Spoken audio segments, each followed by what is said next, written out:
Today is really my birthday. When you really think about it, celebrating one's day of birth is kind of a strange tradition since that the person could not possibly remember it. There are two birthdays recorded in the Bible. One of the Pharaoh during the time of Joseph, and in the New Testament, King Herod under the Roman Empire.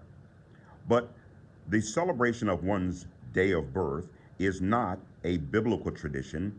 The Israelites did not celebrate their day of birth, nor is it a Christian tradition. Christians have typically celebrated their day of death.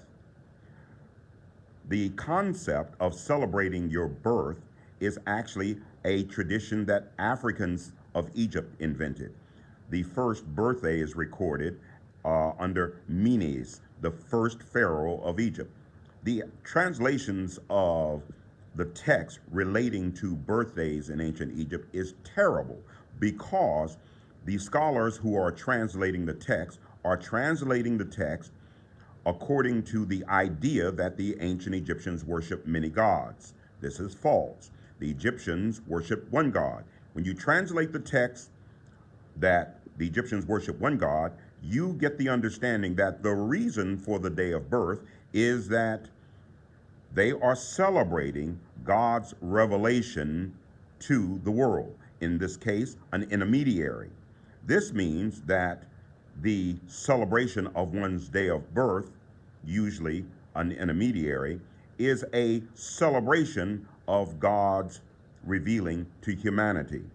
This concept is something that is not yet understood in biblical understanding and biblical interpretation as it relates to God's revelation. Herod, in the New Testament, he is celebrating